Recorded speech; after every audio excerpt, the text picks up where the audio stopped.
श्री गणेशाय नमः। जय श्री मन नारायण। प्रिय भक्तगणों, श्री महादेव जी कहते हैं, पार्वती, अब मैं भवबंधन से छुटकारा पाने के साधन भूत 14वें अध्याय का महात्म्य बतलाता हूँ, तुम ध्यान देकर सुनो। सिंहल द्वीप में विक्रम बेताल नामक एक राजा थे, जो सिंह के समान पराक्रमी और कलाओं के भंडार थे। एक दिन वे शिकार खेलने के लिए उत्सुक होकर राजकुमारों सहित 2 कुतियों को साथ लिए वन में गए। वहां पहुंचने पर उन्होंने तीव्र गति से भागते हुए खरगोश के पीछे अपनी कुतिया छोड़ दी। उस समय सब प्राणियों के देखते देखते खरगोश इस प्रकार भागने लगा मानो कहीं उड़ गया हो। दौड़ते दौड़ते बहुत थक जाने के कारण वह एक बड़ी खंदक गहरे गड्ढे में गिर पड़ा। गिरने पर भी वह कुतिया के हाथ नहीं आया और उस स्थान पर जा पहुंचा जहां का वातावरण बहुत ही शांत था। वहां हरिण निर्भय होकर सब और वृक्षों की छाया में बैठे रहते थे। बंदर भी अपने आप टूटकर गिरे हुए नारियल के फलों और पके हुए आमों से पूर्ण तृप्त रहते थे।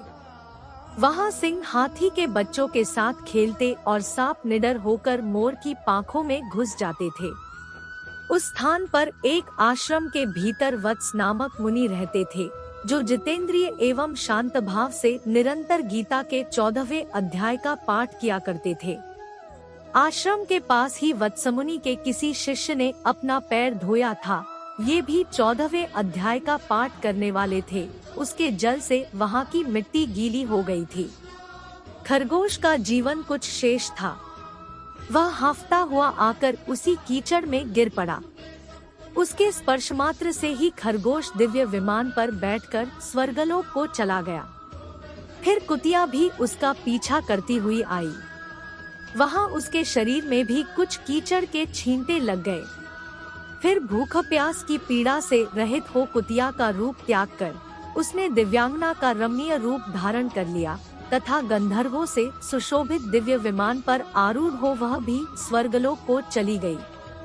यह देख मुनि के मेधावी शिष्य स्वकंधर हंसने लगे।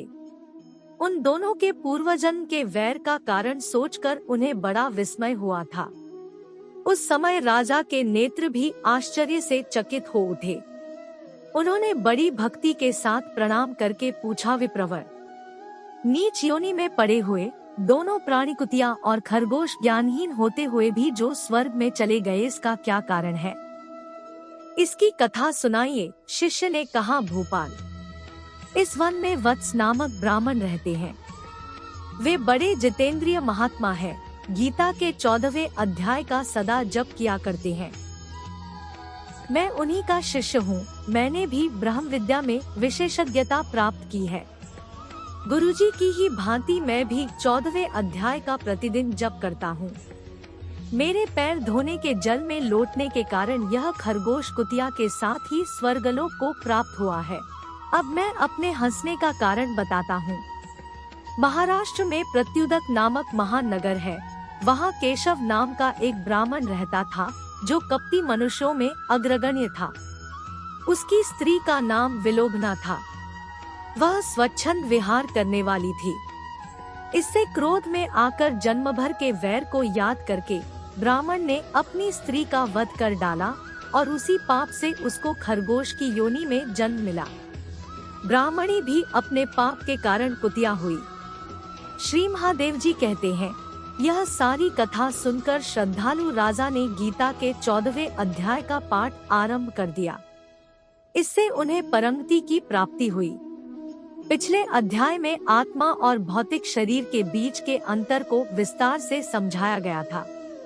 इस अध्याय में भौतिक शक्ति की प्रकृति का वर्णन किया गया है, जो शरीर और उसके तत्वों का स्रोत है, और इस प्रकार से यह मन और पदार्थ दोनों की उत्पत्ति है। श्री कृष्ण बताते हैं कि प्राकृतिक शक्ति सत्व, रजस और तमस 3 गुणों से निर्मित है। शरीर, मन और बुद्धि जो प्राकृत शक्ति से बने हैं, उनमें भी तीनों गुण विद्यमान होते हैं, और हम जीवों में गुणों का मिश्रण हमारे व्यक्तित्व के स्वरूप का निर्धारण करता है। सत्व गुण शांत स्वभाव, सद्गुण और शुद्धता को चित्रित करता है। तथा रजोगुण अंतहीन कामनाओं और सांसारिक आकर्षणों के लिए अतृप्त महत्वाकांक्षाओं को बढ़ाता है एवं तमोगुण भ्रम, आलस्य, नशे और निद्रा का कारण है। जब तक आत्मा जागृत नहीं होती तब तक उसे प्राकृतिक शक्ति की प्रबल शक्तियों से निपटना सीखना चाहिए। मुक्ति इन 3 गुणों से परे है। आगे श्री कृष्ण इन गुणों के बंधनों को काटने का एक सरल उपाय बताते हैं। परम शक्तिशाली भगवान इन तीनों गुणों से परे अर्थात गुणातीत है। यदि हम मन को उनमें अनुरक्त करते हैं तब हमारा मन भी दिव्यता की अवस्था की ओर बढ़ता है। इस बिंदु पर अर्जुन 3 गुणों से परे होने की अवस्था प्राप्त व्यक्तियों के गुण विशेषताओं के संबंध में पूछता है। तब श्री कृष्ण सहानुभूति पूर्वक ऐसी प्रबुद्ध आत्माओं के लक्षणों का निरूपण करते हैं। वे बताते हैं कि प्रबुद्ध मनुष्य सदैव संतुलित रहते हैं और वे संसार में 3 गुणों के कार्यान्वयन को देखकर व्यक्तियों, पदार्थों तथा परिस्थितियों में प्रकट होने वाले उनके प्रभाव से विचलित नहीं होते। वे सभी पदार्थों को भगवान की शक्ति की अभिव्यक्ति के रूप में देखते हैं जो अंततः उनके नियंत्रण में होती है। इसलिए सांसारिक परिस्थितियां न तो उन्हें हर्षित और न ही उन्हें दुखी कर सकती हैं। इस प्रकार बिना विचलित हुए वे अपनी आत्मा में स्थित रहते हैं। श्री कृष्ण हमें पुनः भक्ति की महिमा और हमें 3 गुणों से परे ले जाने की इसकी क्षमता का स्मरण कराते हुए इस अध्याय का समापन करते हैं। परमेश्वर ने कहा, अब मैं पुनः तुम्हें श्रेष्ठ ज्ञान के विषय में बताऊंगा जो सभी ज्ञानों में सर्वश्रेष्ठ है और सभी ज्ञानों का परम ज्ञान है, जिसे जानकर सभी महान संतों ने परम सिद्धि प्राप्त की है। वे जो इस ज्ञान की शरण लेते हैं मेरे साथ एकीकृत होंगे और वे सृष्टि के समय न तो पुनः जन्म लेंगे और न ही प्रलय के समय उनका विनाश होगा। हे भरत पुत्र, सभी भौतिक पदार्थ प्रकृति गर्भ है। मैं इसी को जीवात्मा के साथ गर्भस्थ करता हूँ जिससे समस्त जीवों का जन्म होता है।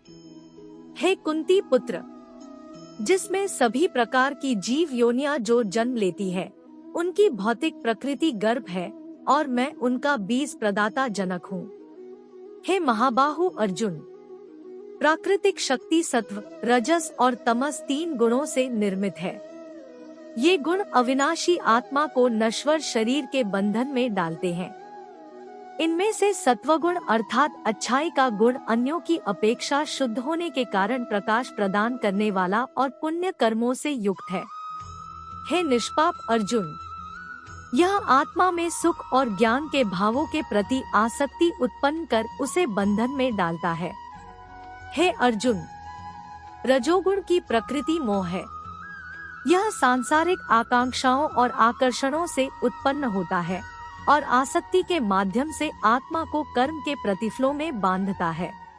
हे अर्जुन, तमोगुण जो अज्ञानता के कारण उत्पन्न होता है और देहधारियों जीवात्माओं के लिए मोह का कारण है। यह सभी जीवों को असावधानी, आलस्य और निद्रा द्वारा भ्रमित करता है। सत्वगुण सांसारिक सुखों में बांधता है। रजोगुण आत्मा को सकाम कर्मों की ओर प्रवृत्त करता है और तमोगुण ज्ञान को आच्छादित कर आत्मा को भ्रम में रखता है। कभी कभी सत्वगुण रजोगुण और तमोगुण को परास्त करता है और कभी कभी रजोगुण सत्वगुण और तमोगुण पर हावी हो जाता है और कभी कभी ऐसा भी होता है कि तमोगुण सत्वगुण और रजोगुण पर हावी हो जाता है। जब शरीर के सभी द्वार ज्ञान से आलोकित हो जाते हैं तब इसे सत्वगुण की अभिव्यक्ति मानो। जब रजोगुण प्रबल होता है तब हे अर्जुन, लोभ, सांसारिक सुखों के लिए परिश्रम, बेचैनी और उत्कंठा के लक्षण विकसित होते हैं। हे अर्जुन, जड़ता, असावधानी और भ्रम यह तमोगुण के प्रमुख लक्षण हैं, जिनमें सत्वगुण की प्रधानता होती है। वे मृत्यु पश्चात ऋषियों के ऐसे उच्च लोक में जाते हैं जो रजो और तमोगुण से मुक्त होता है। रजोगुण की प्रबलता वाले सकाम कर्म करने वाले लोगों के बीच जन्म लेते हैं और तमोगुण में मरने वाले पशुओं की प्रजातियों में जन्म लेते हैं। ऐसा कहा जाता है कि सत्वगुण में संपन्न किए गए कार्य शुभ फल प्रदान करते हैं, रजोगुण के प्रभाव में किए गए कर्मों का परिणाम पीड़ादायक होता है तथा तमोगुण से संपन्न किए गए कार्यों का परिणाम अंधकार है। सत्वगुण से ज्ञान उत्पन्न होता है, रजोगुण से लोभ और तमोगुण से अज्ञानता, प्रमाद और भ्रम उत्पन्न होता है। सत्वगुण में स्थित जीव ऊपर उच्च लोकों में जाते हैं, रजोगुणी मध्य में पृथ्वी लोक पर और तमोगुणी निम्न नरक लोकों में जाते हैं। जब बुद्धिमान व्यक्ति को यह ज्ञात हो जाता है कि सभी कार्यों में प्रकृति के तीनों गुणों के अलावा कोई कर्ता नहीं है और जो मुझे इन 3 गुणों से परे देखते हैं वे मेरी दिव्य प्रकृति को प्राप्त करते हैं। शरीर से संबद्ध प्राकृतिक शक्ति के 3 गुणों से गुणातीत होकर कोई जन्म, मृत्यु, रोग, बुढ़ापे और दुखों से मुक्त हो जाता है तथा अमरता प्राप्त कर लेता है। अर्जुन ने पूछा है भगवान, वे जो इन तीनों गुणों से परे हो जाते हैं उनके लक्षण क्या है? वे किस प्रकार से गुणों के बंधन को पार करते हैं? परम पुरुषोत्तम भगवान ने कहा है अर्जुन, तीनों गुणों से गुणातीत मनुष्य न तो प्रकाश सत्वगुण से उदय, न ही कर्म रजोगुण से उत्पन्न और न ही मोह तमोगुण से उत्पन्न की बहुतायत उपलब्धता होने पर इनसे घृणा करते हैं और न ही इनके अभाव में इनकी लालसा करते हैं। वे गुणों की प्रकृति से तटस्थ रहते हैं और उनसे विक्षुब्ध नहीं होते।